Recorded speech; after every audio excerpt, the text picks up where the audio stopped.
तुम्ही मलाच भोकणी म्हणून राहिली. हा, मीच भोकणी आहे. आता तुम्ही सांगा, तुम्ही रात्री कोणती पिले होते? सांगा पटकन. काही नाही बा, रात्री मी टँगो पेलो होतो. काय तुम्ही टँगो पेले होते? म्हणूनच तुमची चड्डी खांद्यावर टांगली आहे. हो, आता लक्षात आलं माझ्यावाल्या.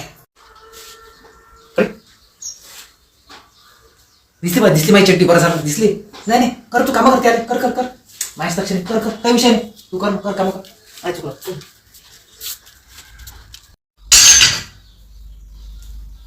काय विचित्र दारू आहे रे बाबा माणसाची.